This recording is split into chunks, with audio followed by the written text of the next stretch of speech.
शरणं शरणं सिद्धप्पा स्वामी शरणं सिद्धप्पा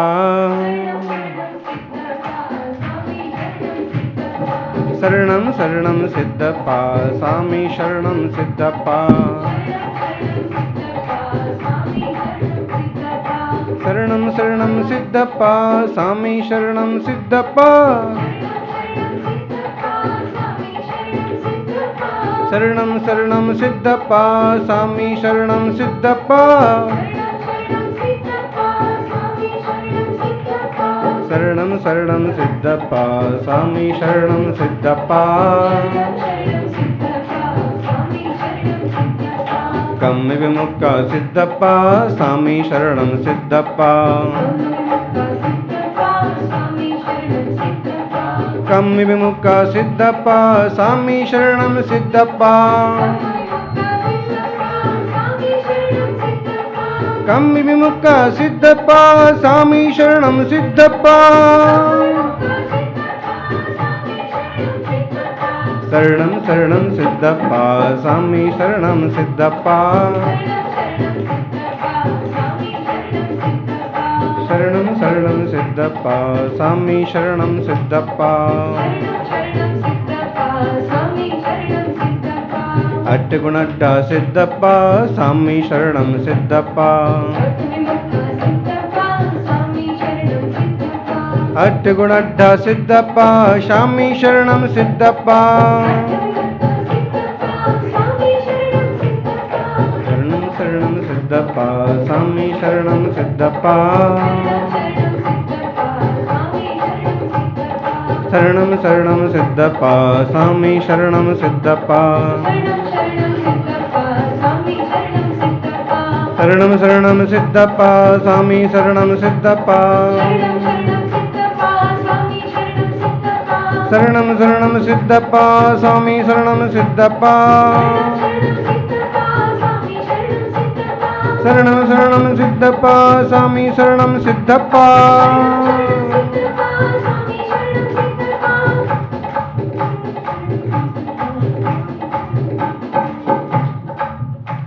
अनंत अनंत सिद्ध परमेश्वरी भगवान की वर्तमान जिन शासन नायक वर्धमान महावीर भगवान की आचार्य श्री आदि सागर जी महाराज की आचार्य श्री महावीर कीर्ति महाराज की गुरुदेव तपस्वी सम्राट आचार्य श्री सन्मति सागर जी जय हो। परम पूज्य आचार्य श्री सुनील सागर जी महाराज की समस्त मुनि संघ की जय।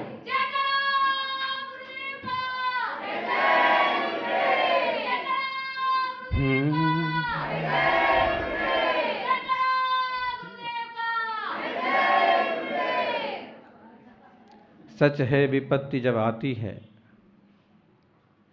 सच है विपत्ति जब आती है, कायर को ही दहलाती है। सूरमा नहीं विचलित होते, पल एक नहीं धीरज खोते, विघ्नों में राह बनाते हैं, कांटों को गले लगाते हैं, मुख से न कभी उफ कहते हैं, जो आ पड़ता सो सहते हैं, जो आ पड़ता सो सहते हैं। विपत्तियां कायरों को तो मैदान छोड़ने पर मजबूर कर देती हैं और साहसियों के लिए ऊंचाइयों का कारण बन जाती हैं।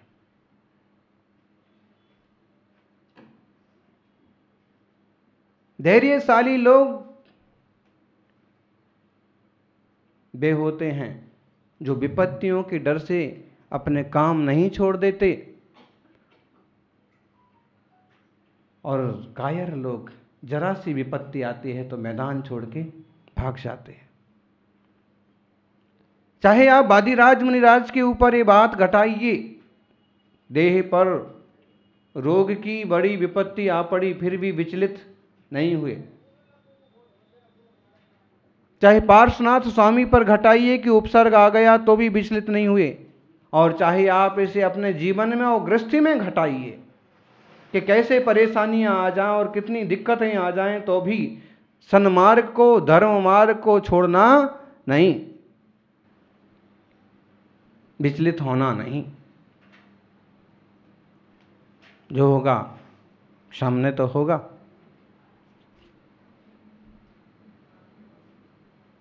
कमजोर लोग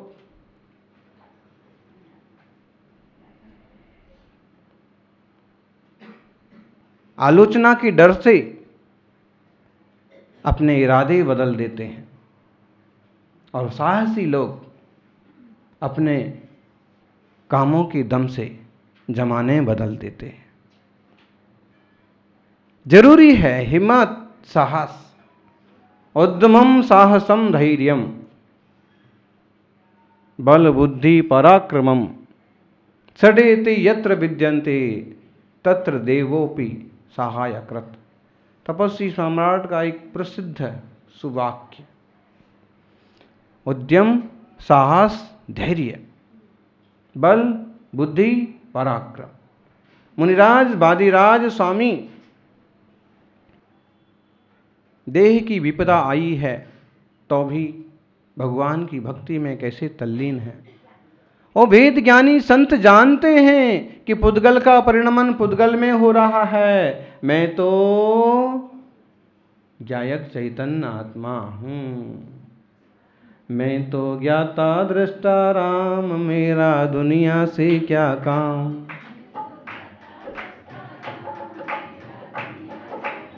बस इसका मतलब है अब घर नहीं जाना। मैं तो ज्ञाता दृष्टा राम और मेरा दुनिया से क्या काम। શું પણ કામ નથી, कई पण काम નથી। वो ज्ञानी हैं, जानते हैं, फिर भी भक्ति का योग्य पुरुषार्थ कर रहे हैं। सम्यक दृष्टि जीव भक्ति नहीं करता क्या? और भक्ति में भगवान ही सब कुछ है ऐसा समर्पण नहीं करता क्या? हैं? भक्ति करता करता ऐसा तो नहीं बोलेगा कि हे भगवान, निश्चय नए से तो सारी शक्ति मुझ में ही है, लेकिन व्यवहार नए से मैं आपकी पूजा कर रहा हूं। ऐसे बोलेगा क्या? वो लीन होगा, पूजा करेगा तो पूजा में लीन होगा, लेकिन एक सहज ज्ञान धारा बनी रहती है कि जो तू है सो मैं हूं। यह परमात्मा स एवाहम योहम सा परमस्तता अहमेव मयोपास्यो नान्या कश्चित् दिति स्थिति। ज्ञानी ज्ञानी जानते हैं, क्या जानते हैं ज्ञानी? कि जो मैं हूं सो ही परमात्मा है, जो परमात्मा है सो ही मैं हूं, और कोई स्थिति नहीं।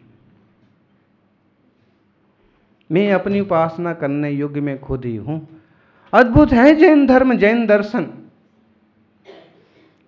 अभी यहाँ एक पंक्ति आप लोगों ने पूजा में ध्यान दी हो तो, भाव लिंग बिन कर्म खिपाई, द्रव्य लिंग बिन शिव पद पाई, नए विभाग बिनु वस्तु प्रमाणा, दया भाव बिन नहीं कल्याणा।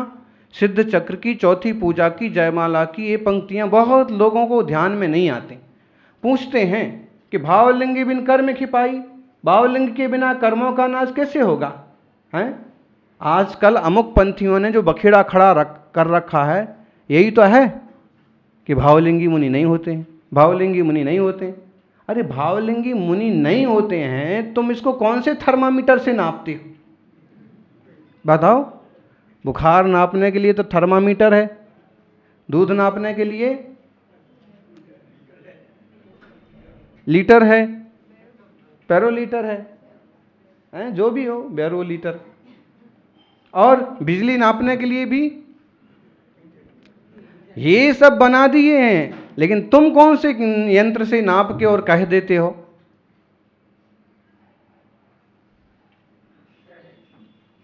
गलत है, बिल्कुल गलत। आप नहीं कह सकते हैं कि इस काल में भावलिंगी मुनिराज नहीं हैं। अगर नहीं हैं तो कुंदकुंद स्वामी कौन थे? समंत्रभद्र स्वामी कौन थे? उनके गुरु कौन थे? और वर्तमान में जो सहज साधना करके आत्म ध्यान में लीन होते हैं, वे कौन हैं? माना कि कोई कोई बहिरात्म बुद्धि त्यागी तपस्वी भी देखने को मिल सकता है, लेकिन एक ही तराजू पर सबको तौला नहीं जा सकता। तो यहाँ तो कह रहे भाव लिंग बिन कर्म खिपाई। भावलिंग के बिना कर्मों का नाश कैसे होगा, हो सकता है? भावलिंग तो चाहिए। अंतर भावलिंग एटले शू? भावलिंग मीन्स मतलब, भावलिंग का मतलब है कि हम जिस ग्रेड पर हैं वैसे परिणाम होना। जैसे मुनिराज हैं तो इनके भाव मुनि जैसे शुद्ध होना, परिपूर्ण महाव्रत तो है ही, अंतरंग में रत्नत्रय की उपलब्धि होना, सम्यक दर्शन, सम्यक ज्ञान, सम्यक चारित्र होना, और जो सच्ची श्रद्धा, सच्चा ज्ञान, सच्चा चारित्र उसका अंतरंग में आत्म स्वरूप में प्रकट होना, वो भावलिंगी मुनिराज। ऐसी फिर भावलिंगी श्रावक कौन? जो सच में 5वें गुण स्थान वाला है, 4थे गुण स्थान वाला है, तो वरना वो श्रावक भी श्रावक नहीं है। तो फिर ऐसे क्यों कह दिया कि भावलिंग बिन कर्मों का नाश हो? भावलिंग तो चाहिए। दूसरी बात कह दी कि द्रव्यलिंग बिन शिवपद पाई। द्रव्यलिंग के बिना कैसे शिवपद पालेंगे?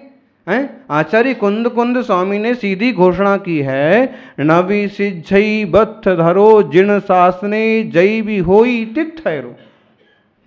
नवि सिद्धई बत्थ धरो जिण शासने जय भी होई तिथयारो। नग्गो विमुख मग्गो शेषाया अमग्गया। सब ऐसी कठोर घोषणा। जिस समय कपड़े वालों का बहुत ज्यादा जोर बढ़ गया था कि कपड़े पहने पहने भी मोक्ष होता है, हाथी पे बैठे बैठे भी होता है, और घर में झाड़ू लगाते लगाते भी होता है, उस समय कुंदकुंद स्वामी को ऐसी कुछ कठोर घोषणाएं अपने शास्त्रों में करना पड़ी।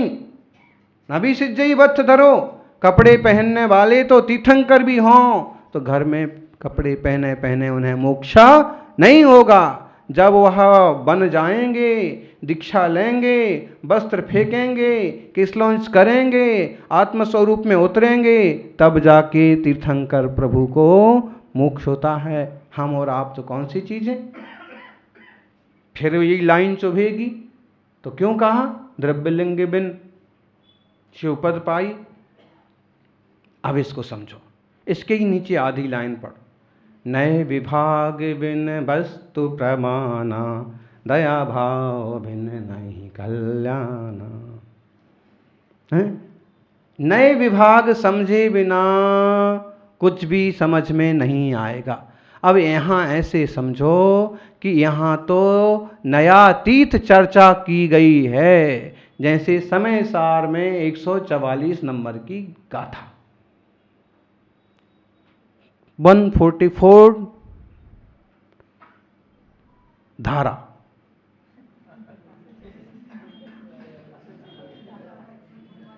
धारा 144। वाह, हाँ, दादी को भी मालूम है। धारा 144 कब लगती है जी? हैं? धारा 144 मतलब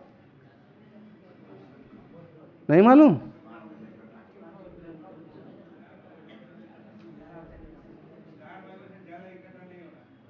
कर्फ्यू। आप लोगों को नहीं पता? आप लोग कोई एडवोकेट नहीं पढ़े क्या? LLB नहीं किया किसी ने? सबने किया हैं? कर्फ्यू बहुत लगता है, तो जान लो कि जब लगे ना कर्फ्यू तो समझना 144 धारा। वहां 144 धारा का मतलब यह है, मुमुक्षु जन भी उसको 144 धारा ही बोलते बहुत लोग। उसका आशय क्या है? वहां पर ये कहा है कि ना ये चाहिए ना ये चाहिए, एकदम सेपरेट, स्वतंत्र, ज्ञायक्षु सम्मदंसन नाणम। पूरी गाथा में कहा सम्य दर्शन ज्ञान चारित्र जो है सो है, वहां नए विभाग से देखना नहीं। यहां नए विभाग नहीं किया है। जो सिद्ध हुए हैं उनके लिए कहा है कि भाव लिंग बिन कर्म उपाई, कोई नए मत लगाइए, वो जो है सो है। द्रव्य लिंग बिन शिव पद पाई, आत्मा तो जो है सो है, ना भावलिंग लगाओ ना द्रव्यलिंग लगाओ। ऐसे नए विभाग से सिद्ध भगवान को समझो। और वास्तव में तो ये है। फिर हम जब नहीं लगाएंगे तो कहेंगे भावलिंग के बिना मोक्ष नहीं होगा। फिर द्रव्यलिंग लगाएंगे, कहेंगे द्रव्यलिंग के बिना मुनि बने बिना कोई मोक्ष नहीं जाएगा। ये तो हम भी मानते हैं महाराज। उदयपुर में हम थे, भारत जी के बड़े बेटे आए, बड़े का मतलब वो भी बूढ़े ही हो चले हैं, और ये तो हम भी जानते महाराज इस मुद्रा के बिना कल्याण नहीं होगा। तो हमने कहा ज्ञानी अपने बापू को तो कम से कम ये मुद्रा दिला दो। समझने की बात है, कोई भी जीव इस मुद्रा को स्वीकारे, श्रेष्ठ भावों से स्वीकारे, क्यों नहीं उसका उद्धार होगा। फिर जिनका तत्व ज्ञान अच्छा है वो इस मार्ग को ले लेवें तो उनकी आत्मा का कितना विकास हो।